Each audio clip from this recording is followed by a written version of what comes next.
with C#3 and the var keyword.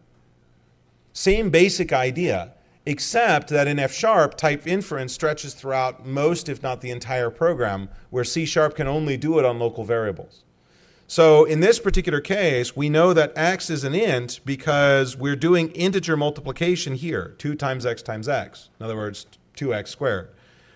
If I were to turn this around and instead make these into floating point numbers, notice now that the red squiggly kicks in over here because it's saying that I'm trying to do floating point math in conjunction with integer math. And F# says you can't mix and match the two. Matter of fact, most programming languages say you can't mix and match the two, but most programming languages that we're used to, C#, VB, Java, C++, etc., they will implicitly do type promotion. They'll take an integer and silently promote it to be a float or silently promote it to be a long. You don't have to worry about it. F# will not do that because that sort of screws with the idea of doing type inference. So if I turn around and do 5.0 plus 3.0, now if we look at F, F now says it's a float that produces a float.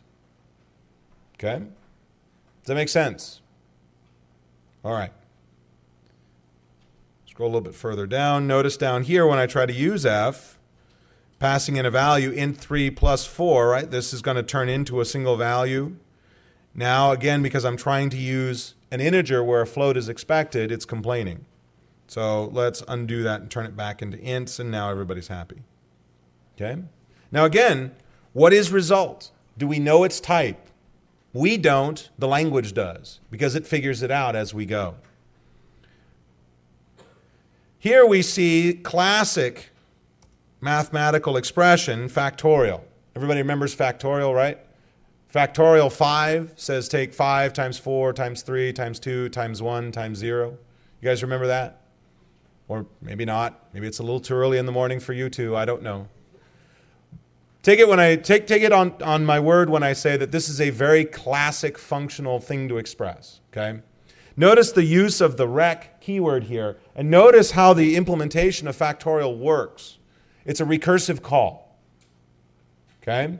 Again, in an imperative language, we would typically think about doing something because it's much faster. We would typically think about doing this in some kind of a loop, right? If we want to compute factorial of 5, we might create a loop. While n greater than 0, calculate n, store whatever n times the, whatever the current working value is. We'll have to have some accumulator value, right? So we have to have some place where we're holding the current calculation as we go.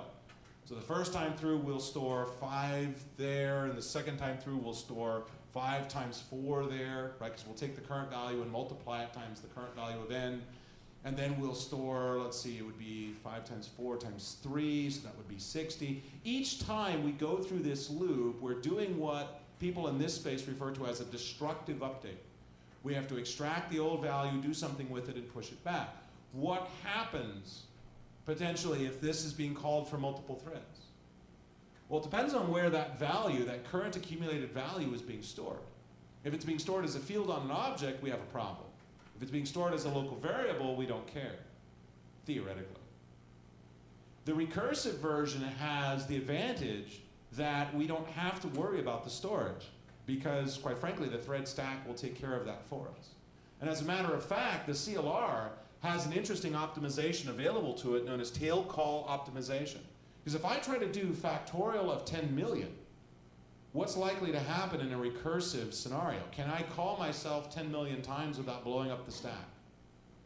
A tail recursion optimization says basically, if the recursive call is the very last thing that shows up in this particular expression, which it is in this case, then actually I don't have to create a new stack frame. I can actually, at the JIT optimization level, turn this into a judicious assembly level go-to. And so factorial of 10 million will consume 1 stack frame.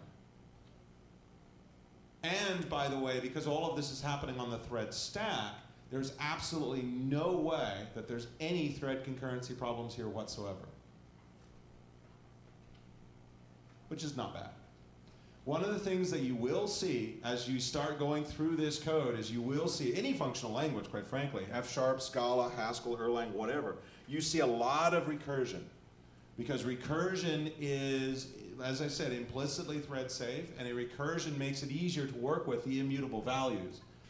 Okay? All right. The use of the rec keyword there, by the way, is so that when I'm writing this function here, because I'm calling factorial, I have to tell the language I'm going to be using this within its own definition. Because technically, this name value binding doesn't occur until we know the actual value that we're working with. And so if we're in the middle of defining that value and we use factorial, the language will say, I don't know what factorial is yet. So rec is basically a flag that says, well, I'm going to be recursively calling factorial inside of its own definition.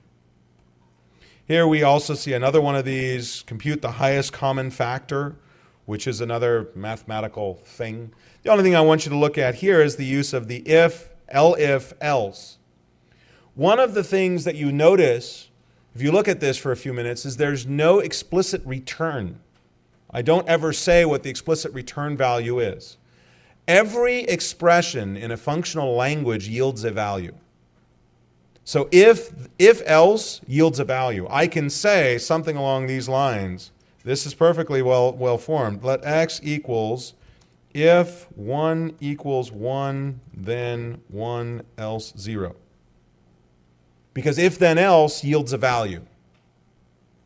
Okay? So in this case, assuming 1 equals 1, x will hold the value 1. Otherwise, it'll hold the value 0, which we hope would never happen. If it does, it's probably time to contact Intel. Okay?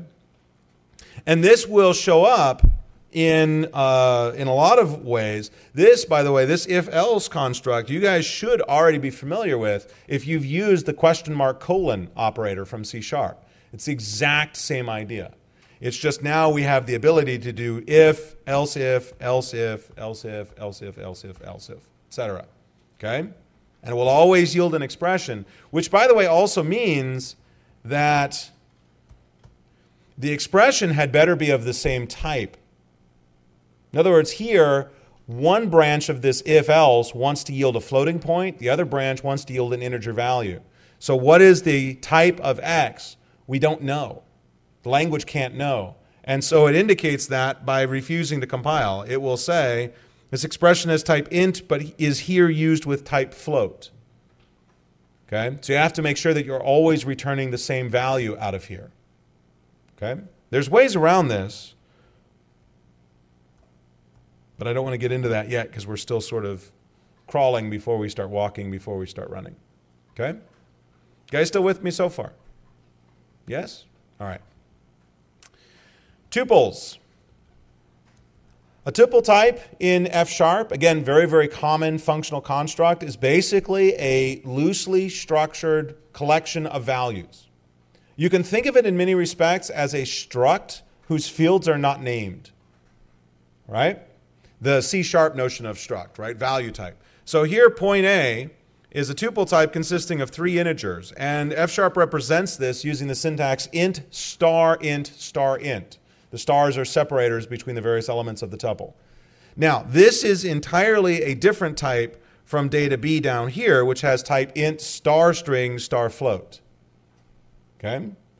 We use tuples a lot within a functional language to return a collection of values. It's sort of a, in some of the other functional languages, Haskell in particular, that doesn't have a notion of objects, we frequently use tuple types to represent collections of data that would otherwise be represented as objects. Later on, when we look at the end of this tutorial code, F# does allow for the creation of full-fledged objects as we understand it from within the C# world. So you can create classes with fields and properties and methods and so forth. It makes you feel a little bit on safer ground, quite frankly. And very honestly, anything that you can write in C# can be translated over to F#. And although I hate to turn it into a lines of code comparison, many times the F# syntax will be more terse. You'll be able to say more with less lines of code in F#. Okay? This function down here is itself interesting. Let's swap, taking a tuple of A and B, I just want to take two values and swap them around, right? Allow them to trade places, so to speak. What are the types of A and B?